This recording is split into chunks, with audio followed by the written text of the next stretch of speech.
Now we're going to have yet another talk about microservices, which is a little bit of focus this conference. This time it's going to be about fault tolerance, and I think it's particularly interesting because making things microservices tend to distribute things and bring all the network issues into the application. So please welcome Kristoffer from Avanza to talk about this. Thank you.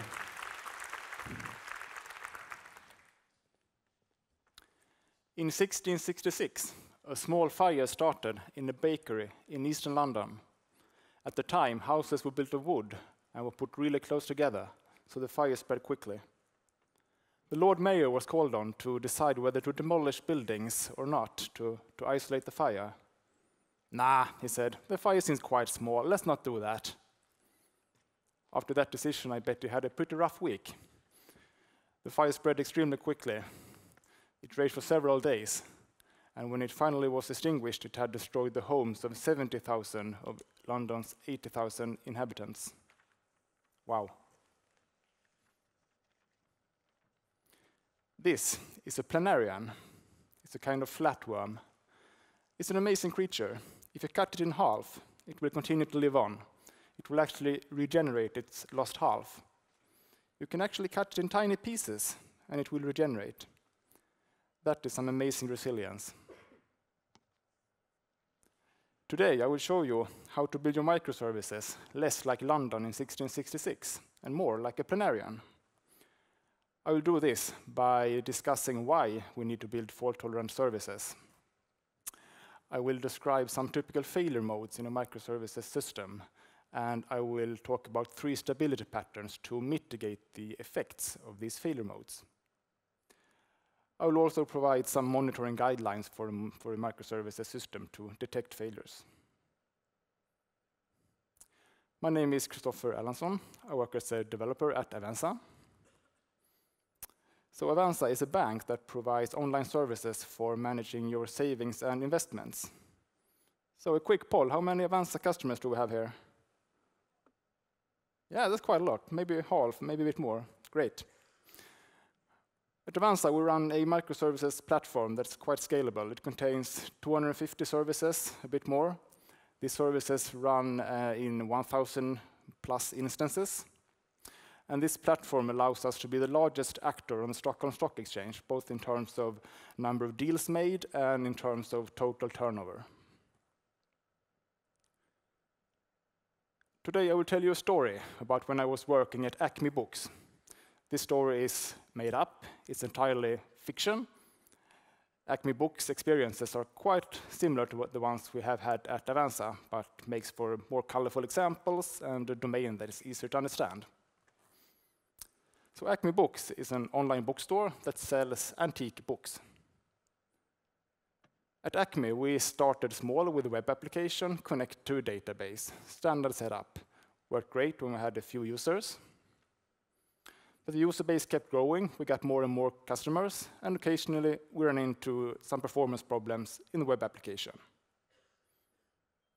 We solved this by adding more instances of the web application to increase the availability and solving the issues that way. This worked great for a while, until we got some more performance issues. The web application stopped responding. And this was caused by slowness in the database. We didn't really find this strange. The database was used on every page. It was used for everything. So obviously, if the database was slow, the web application would be slow as well. We solved this by buying a larger database from a very expensive database vendor. So problem solved. But business was good. Money kept rolling in. Demand for antique books were really high. So we couldn't scale the database anymore, and we discovered that we had problems developing this application, this monolith where everything was in the web application. We decided to make the switch to microservices to be able to scale each individual service and to be able to scale development over several services as well. And we arrived at something like this. This is a small part of the system. We had our web application, which our customers use to browse and buy books, connected to some services, a service for displaying a page with special offers, a service for listing the products that we sell, and a service for making payments.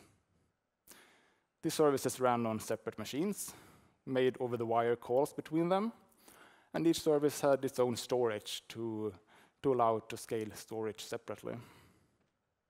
This worked great for one day. Then it started to burn.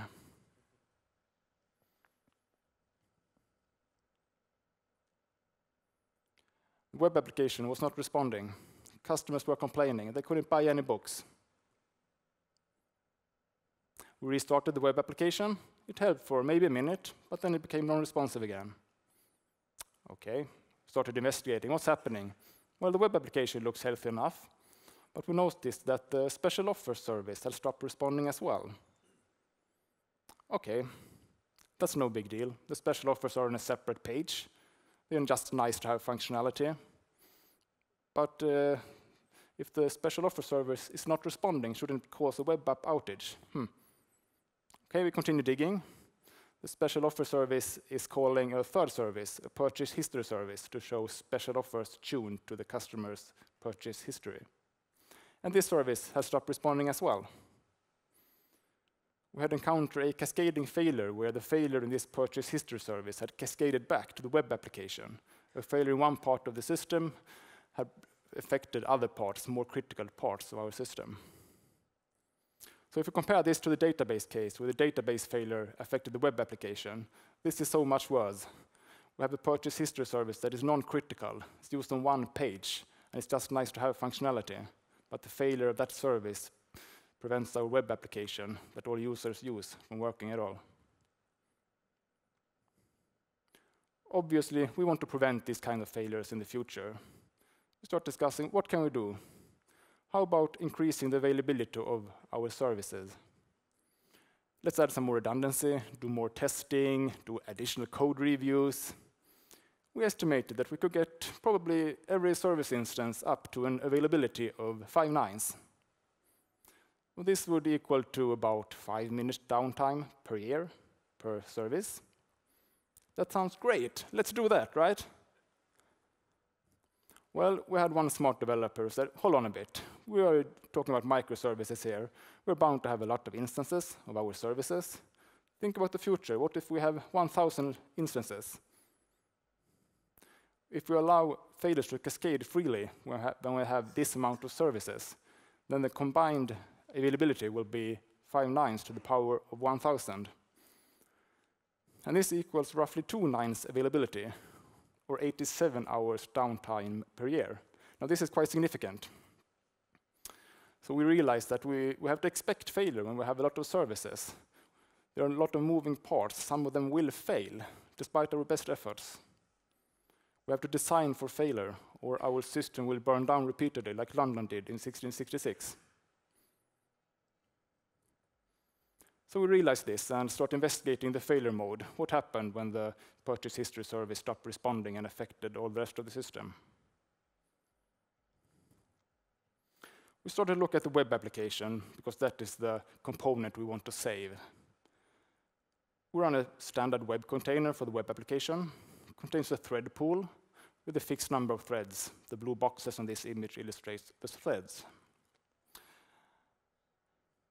And when a user wants to use a page, a request comes in. It is assigned one of the threads from the thread pool. The thread, in turn, calls the special offer service when we want to view that page. It makes a synchronous call and waits for a response. When all is well, the service returns, and the user gets its response. Great. But when the service is not responding, then the thread will wait for a reply. And while waiting for the reply, it will be blocked. It can't handle any other requests. Okay, so far, no big deal. We have one blocked thread. The other threads can still be used for other stuff. Our users can still browse products and make payments, so they don't notice anything yet. But as more and more requests to the special offers page come in, more and more threads will be blocked, until eventually all threads will be blocked. And this can be quite a quick process. I mean, what does the user do if a page doesn't load? Well, they hit refresh. If it still doesn't load, well, hit refresh a couple of more times for good measure. So a user can lock up a great number of threads just by hitting refresh a couple of times.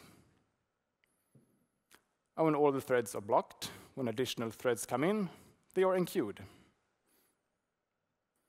And this is a really bad situation, because even if our service would recover and the threads would be unblocked, we still have to handle all the queued requests. So we really want to avoid enqueuing requests. Okay, now we understand what's happening on quite a low level in our application. But the question is, why doesn't the calls to the service return? Okay, the service doesn't respond, but shouldn't they return anyway? We look into the code. The code that calls the services looks something like this. In this case, we create a URL to the special offer service. We create a URL connection.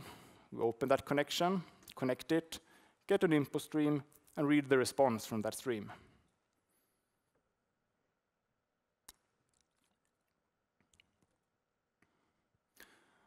Okay, but why doesn't this return? Well, we realize that connect and read timeouts in Java, they are typically infinite. This will block for an infinite amount of time if the service never responds. This made us realize the first stability pattern. Use timeouts. Timeouts prevents blocked threads. If threads are timed out, if calls are timed out, our threads can do other stuff. In this particular case, we could set the connect timeout and set the read timeout on the URL connection. The way to actually set timeout will depend a lot on the kind of client library that is used for service communication, but in this simple case, these 2 lines were enough. We also realized that timeouts needs to be aggressive.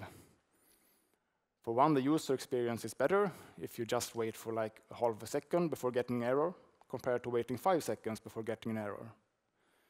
It's also less of a chance of blocking all threads if you have aggressive timeouts. And if you have a web application, for example, that calls many services, you have to consider the sum of the timeouts if all the services were to time out. And that can become quite significant if you have long timeouts.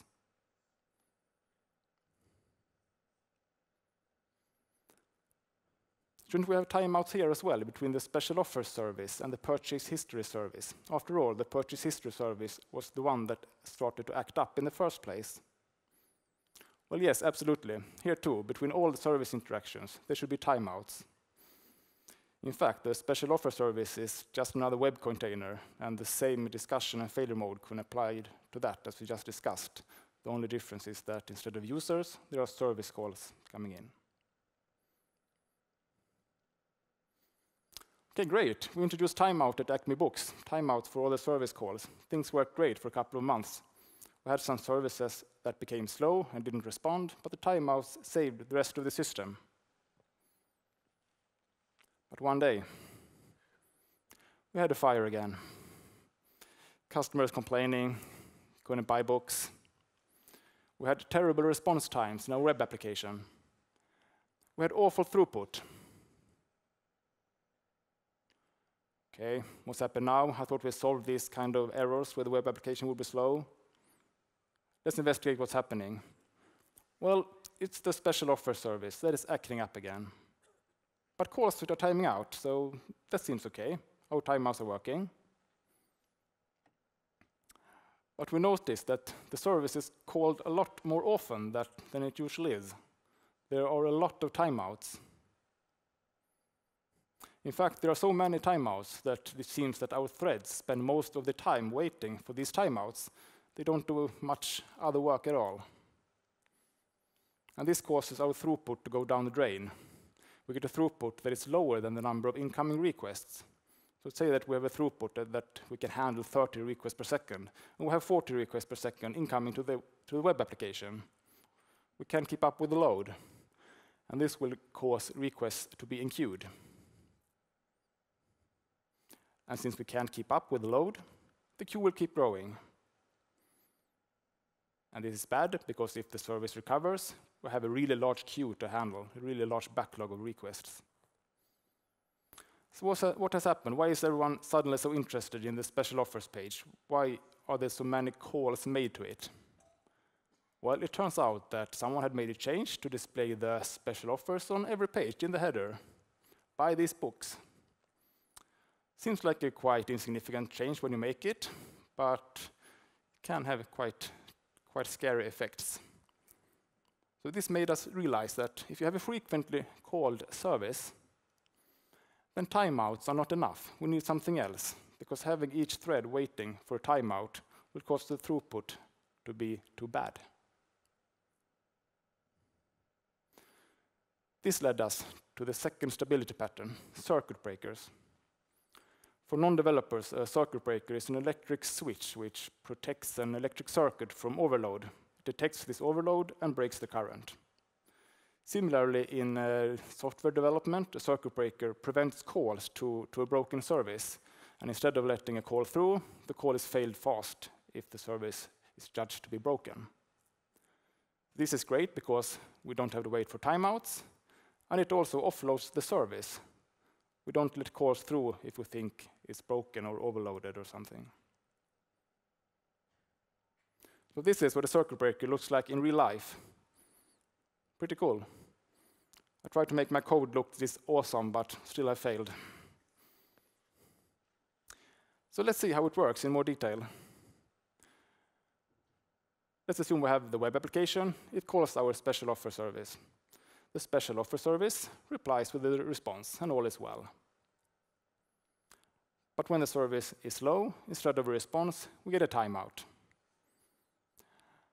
What the circuit breaker does is that it detects this timeout, and it opens the circuit breaker. So additional calls, they will not be let through. They will return immediately with an error instead. We don't have to wait for the timeout. So great. This way we have solved our throughput problem. We get an error immediately instead of calling our non-responding special offer service on every page. Great. But what if the special offer service recovers? Then we probably want to show the special offers again, right? Yes, indeed. So what we do in the circuit breaker pattern is to periodically let a single call through to the service. So if this single call fails, then the circuit breaker is kept open and we continue to fail fast and returning errors. But if this call succeeds, then we will close the circuit breaker, enter the closed state again, and resume normal operations.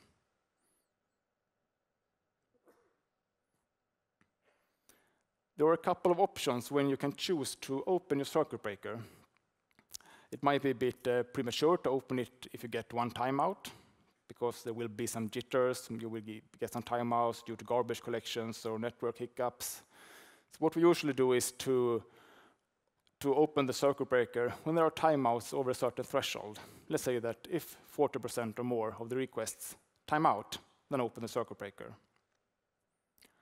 We can also open it if we have unhandled errors of any kind. Let's say we have 50% unhandled errors of any kind. Okay, our service is probably a bit broken, so let's open the circuit breaker and offload it for a while. And maybe we have some known irrecoverable error, like machine is burning exception. And we know that if one call gets this exception, then additional calls won't succeed until the underlying error is fixed. Then we can as well open the circuit breaker immediately. One thing we also discovered when we put the special offers on every page was that as soon as it generated an error, for example, a timeout, or when the circuit breaker was open, we got this beautiful little page. That's not very user-friendly. So if our special offers in the header, if the request crashes, we probably just want to show some sensible default, right? And we learn to handle our service call errors. In its simplest form, just a try catch and return a sensible default value to avoid whole page crashes or crashing more of your flow than is actually necessary.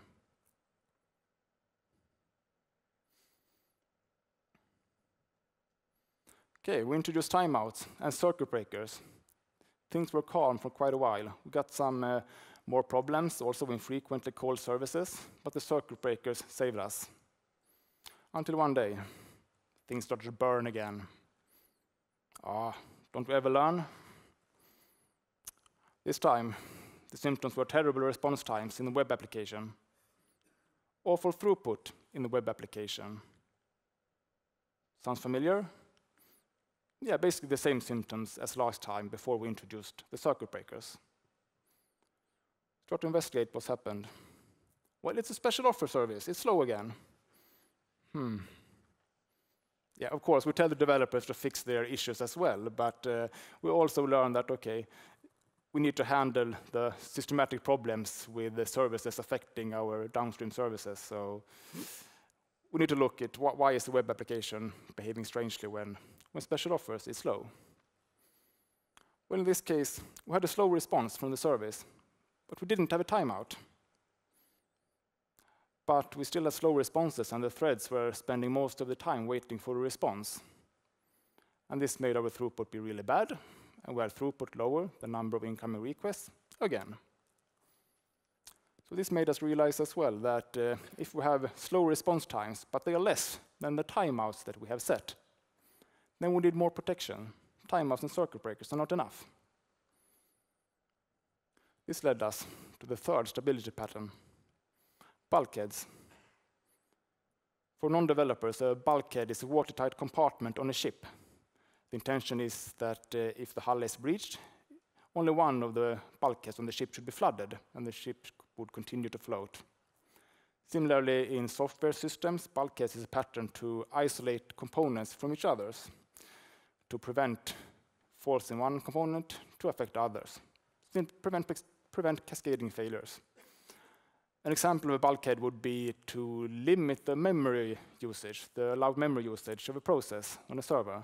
So if it would show a memory leak, then it would be allowed to just use up to a certain limit, and it would not eat up all the memory on the machine, and the rest of the processes would continue to live on. That is one example of a bulkhead. There is a specific kind of bulkhead that is very powerful in a microservices setting. It's to limit the number of concurrent calls to a service. Limit the number of calls from one service to another. This will put an upper bound on the number of waiting threads. So I will talk about this a bit here. If we have the web application and the special offer service, we can add a bulkhead of size, say 2, in front of this service between the web application and the special offer service. By doing this, we are saying we will allow at most 2 requests concurrently from the web application to the special offer service. Like that. If we already have 2 concurrent requests, 2 outstanding requests to the service, and we try to make additional requests, these fail fast with an error. So in this case, we can never have more than 2 requests waiting, 2 threads waiting for reply from the special offer service. So adding these kind of bulkheads would have saved us when we had slow response times, but no timeouts from the special offer service.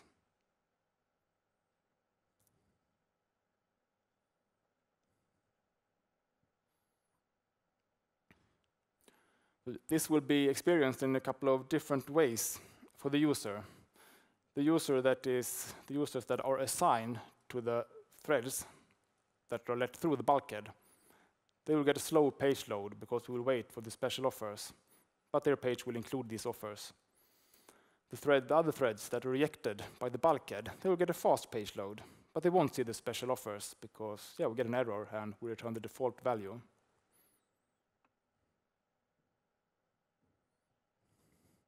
The bulkheads, this type of bulkheads are put 1 bulkhead per service. We put them on the caller side. So in this case, we have a bulkhead of 2, of size 2, to the special offers service, a bulkhead of size 4 to the product service, and a bulkhead of size 3 to the payment service from the web application. And this way, in this case, we have an upper bound of totally 9 waiting threads in the web application. We will never have more than 9 waiting threads due to slow services.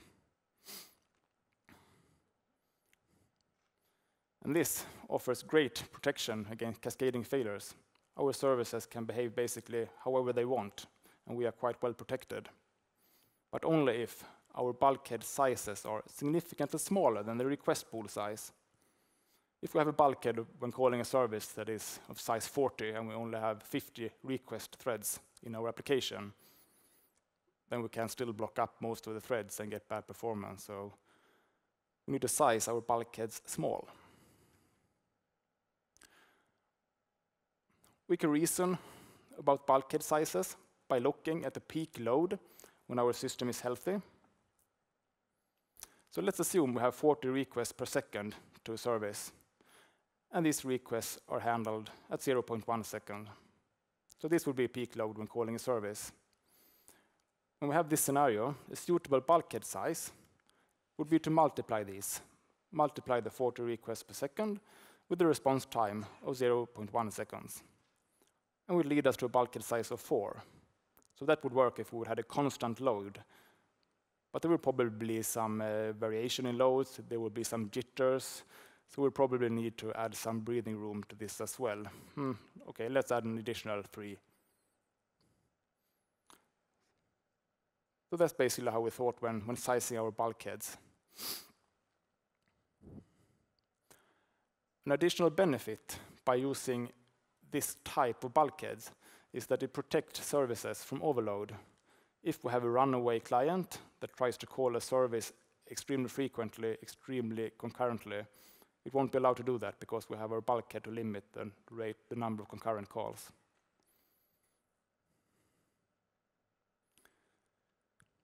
A straightforward way to implement a bulkhead is to use a semaphore. A semaphore is a concurrency construct to limit the number of concurrent access to a resource. A semaphore is initialized with a number of permits, in this case 2 permits, which allows us to use a resource concurrently in 2 different threads. When we want to protect a service using this bulkhead, using this semaphore bulkhead, then we start by trying to acquire a permit from the semaphore with a timeout of 0 seconds. So if this acquire fails, we won't wait for a permit to become available. If the acquire succeeds, then we will call the service. We will call special offers.get offers in this case.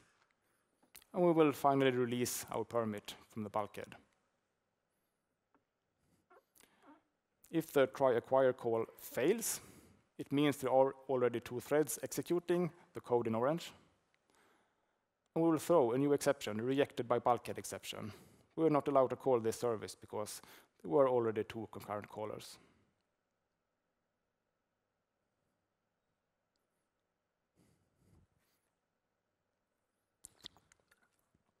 Okay, great. Timeouts, circuit breakers, bulkheads. Now we're in great shape, right? Nothing can stop us. Not quite. It actually worked great for quite a while. But one day when we had an extra high load, it started to burn again. The symptoms this time, we had many threads waiting for replies from services. And we had quite few threads available in our web application. And all the service calls were rejected. So we actually have sized our bulkhead small, but we called a lot of services from the web application. And what we saw was that all our bulkheads that we had these 3 bulkheads and a lot more that didn't fit into the picture. So all these bulkheads were full of blocked threads. And this left just a few threads in the web application to handle the remaining load. Okay, threads are blocked when calling services.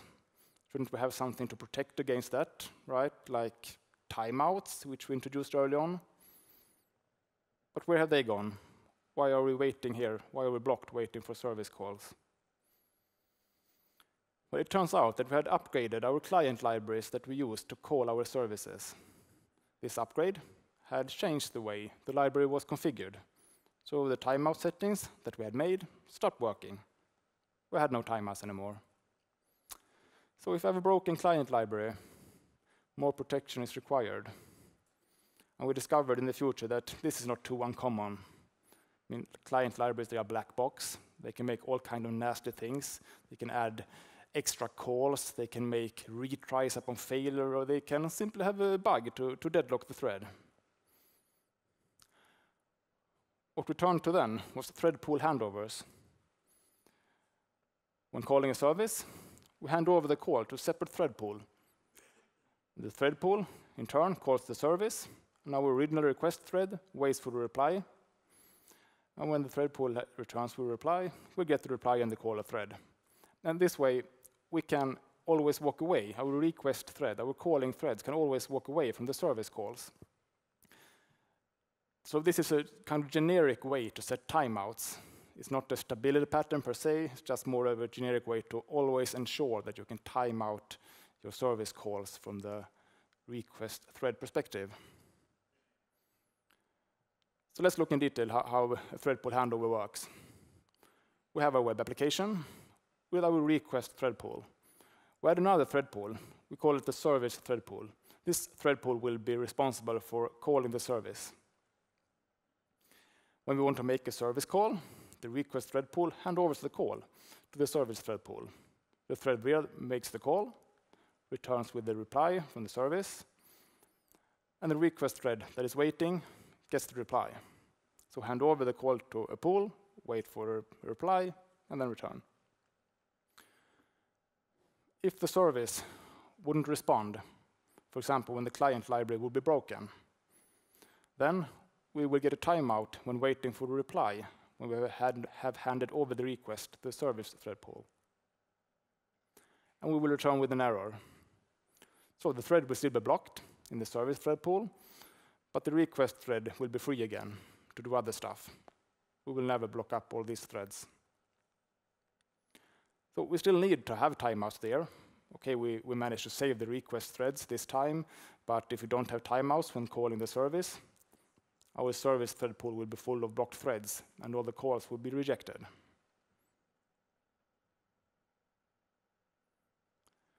An additional bonus when using thread pool handovers, if we have a fixed number of threads and we don't enqueue requests, then we get an included bulkhead. If we try to call the service when we already have 3 outstanding service calls, then we will fail immediately with an error. So this is great. We get generic timeouts and bulkheads with the same construct.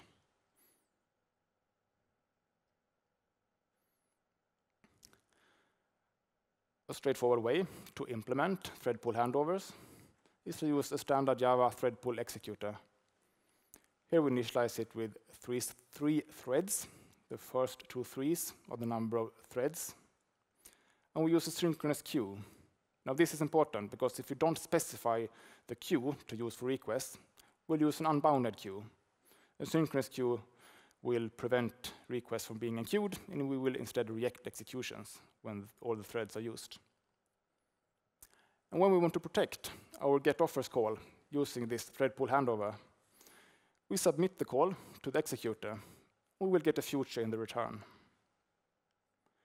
We wait for this future with our desired timeout, in this case, 1 second. If we get a rejected execution exception when submitting our job, it means that we already have 3 outstanding calls. Our thread pool is full. So we throw a rejected by bulkhead exception.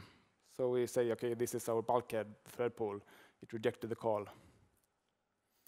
If we get a timeout when waiting for the future, we throw a service call timeout exception.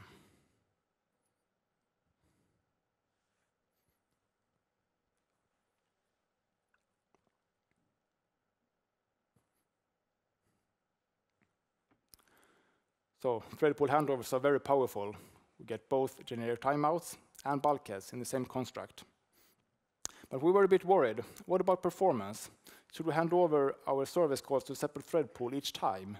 Doesn't that add a lot of overhead? Well, we measured it a bit. We discovered that we're already making over-the-wire calls. So the extra performance hit of submitting to a thread pool is quite insignificant. In the few cases where we thought it was significant, we simply used semaphore bulkheads instead and made sure our client libraries could be trusted to always honor our timeouts. That is the other option we have.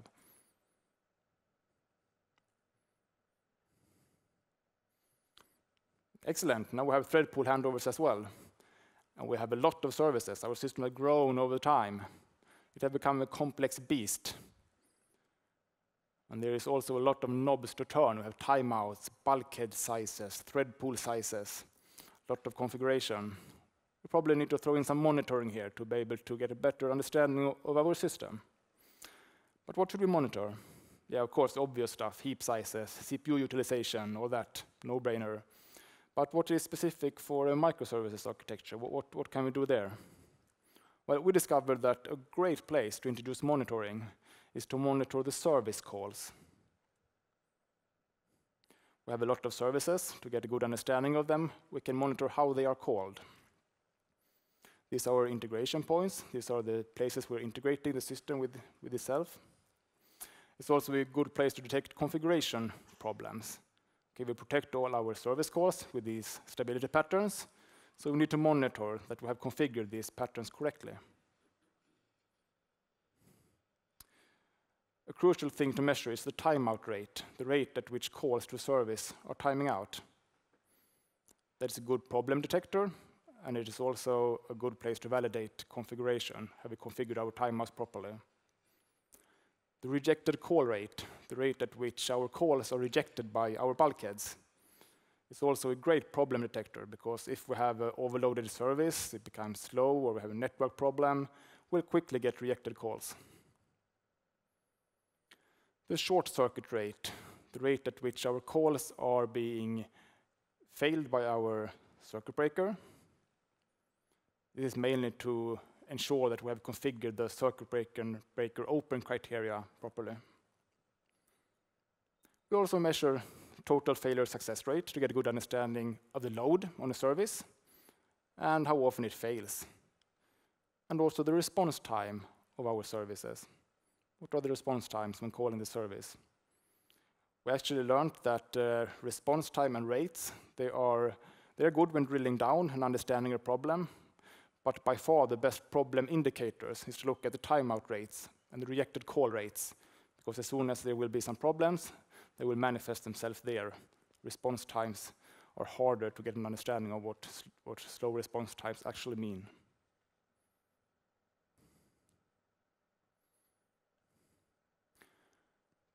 Here's an sample from our monitoring system. This chart shows the number of failed service calls per minute. The different colors show different types of failures. The green are rejected calls, red are timeouts, and purple, which we don't see any, are the short-circuited calls. And as you can see, there are some errors in this system. We have about 100, 150 failed calls per minute. But this is no big deal. We have a system here. We are having a load of several million service calls per minute. Having a failure, having 100 or 200 calls fail per minute, it's no big deal. It's actually to be expected. If you have configured your system properly, then you should be expected to see some failures, because there will be some jitters in your system. There will be garbage collections. There will be network hiccups. There will be some request bursts. You should rather be worried if we don't see any errors at all. It probably means that we have configured our timeouts way too large and the bulkhead sizes too large. And when we saw problems with this in this monitoring, it's quite tempting to run away and tune the configuration parameters. Oh, we get rejected calls, let's increase the bulkhead sizes. We have timeouts, let's increase timeouts. We have probably configured the system wrong. But we learned that that is often the wrong response. We need to first understand the underlying issue before running away and changing the configuration. Because changing the configuration without understanding what is happening in the system might make the problem worse. If we increase the bulkhead, in case we get rejected calls, well, maybe the rejected calls were because the service was overloaded. Increasing the bulkhead size will make it even more overloaded. Not great.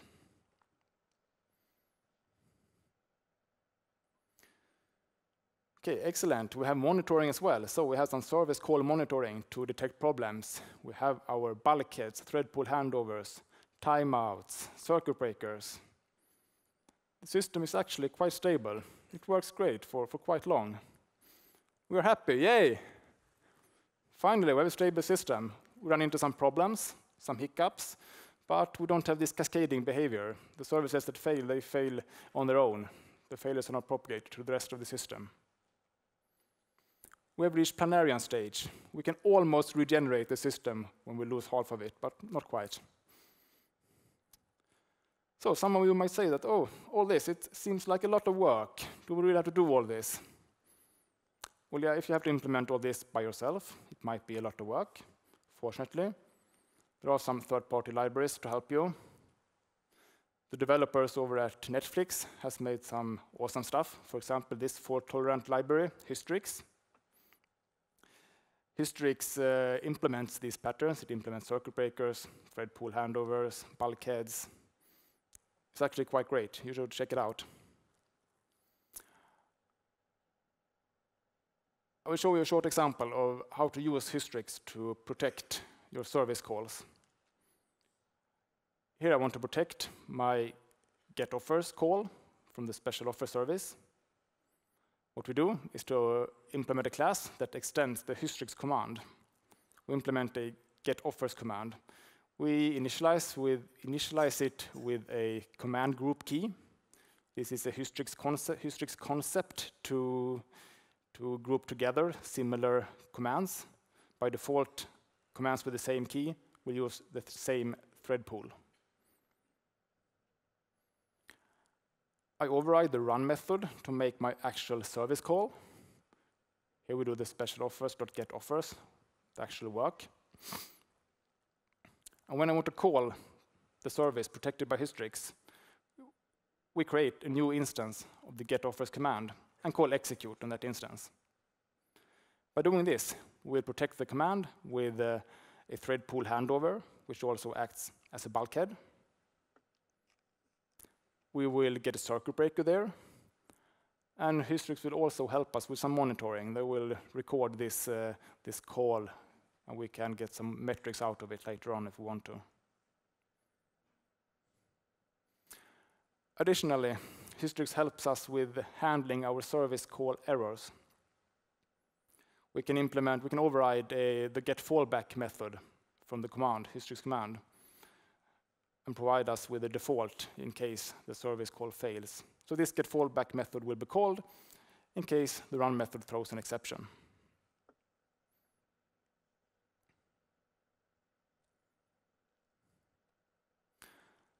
Hystrix also provides some real-time monitoring data. Lots of blobs shows the actual load on the Hystrix commands in real time.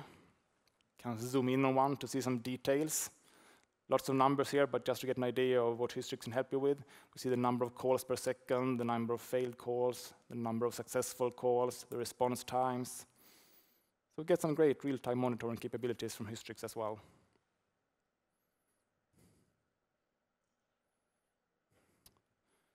So to sum up, when we run a microservices system, we have a lot of services. They can fail in a lot of different ways. There are a lot of moving parts. We have to design for failure to handle these failures. We do this by ensuring that our service calls always time out.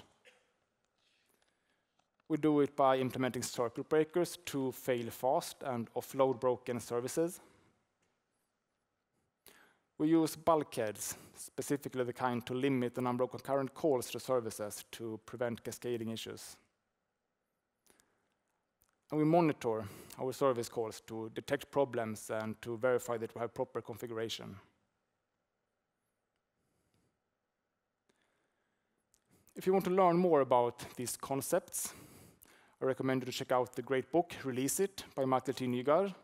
He goes into depth about these patterns and also have lots of other good guidelines on building stable, production-ready systems. And also the GitHub pages for Hystrix contains both information about Hystrix, of course, but also in-depth information about these stability patterns.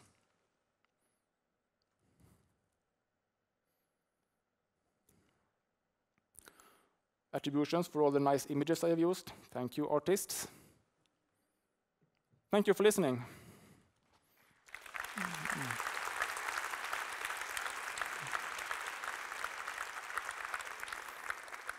So if you have any questions, we have 5-6 minutes.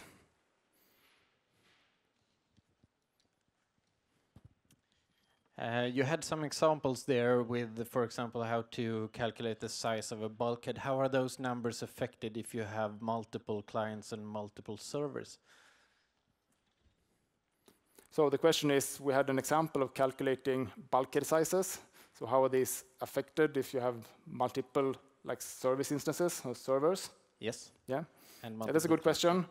Well, since the bulkheads, they are put at the caller side, so that we will put at each instance of your caller. So if you have like several instances of a web application, we put in each instance.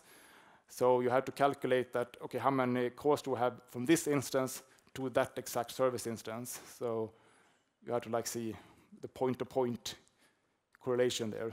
Yeah, but if there's a load balancer in between? Yeah, but since the bulkhead is at the client side, okay, that question was, what if there's a load balancer in between? You look at the load and the response time from the caller side. So it doesn't matter how the service is implemented behind it, if it's load balanced or if it's just one instance. You look at the number of calls from the client and the response time for those calls.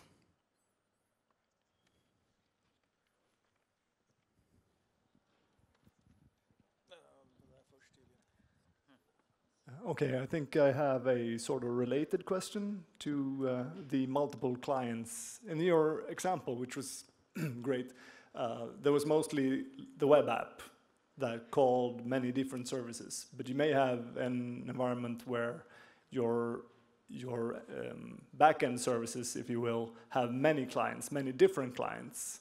So if I understood it correctly, many of the patterns were implemented on the client side.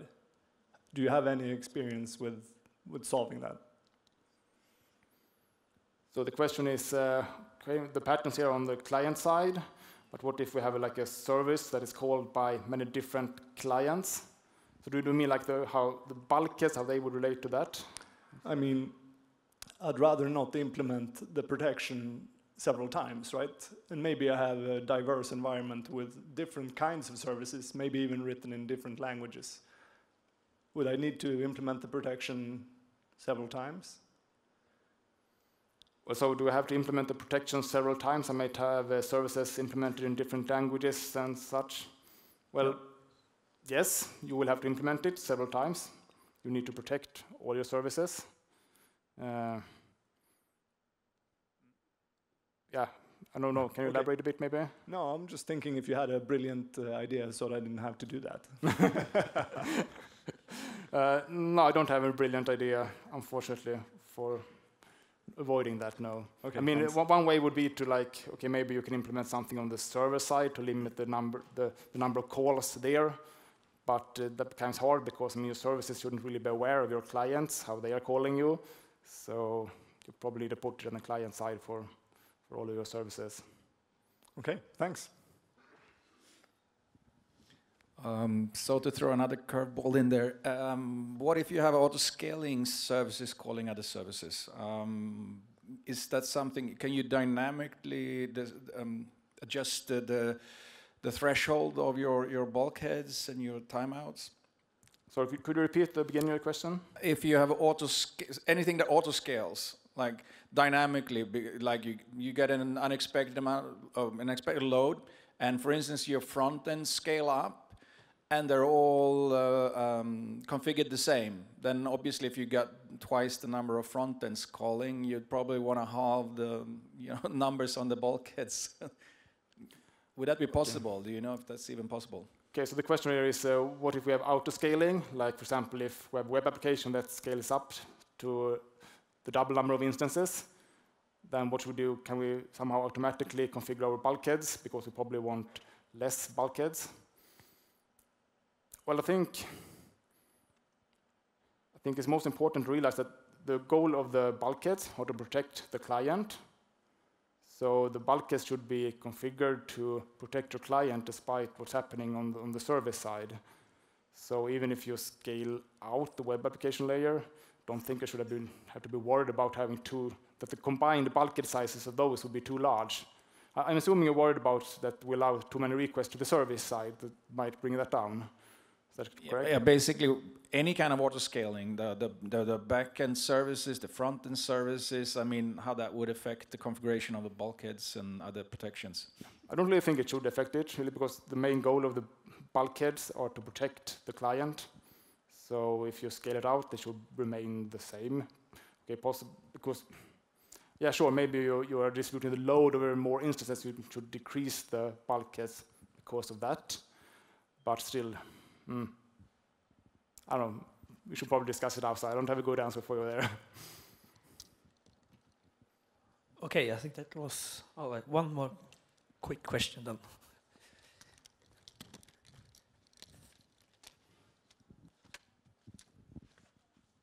Yeah, luckily this is a quick question.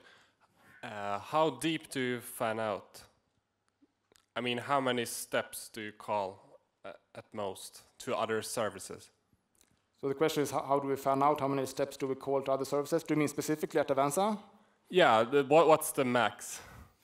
Oh, that's a good question. Well, I'm not sure, but I think it's not common to do more than 2 or 3 steps. I think those cases are quite rare. Yeah. Okay, thank you very much. Yeah, thank you.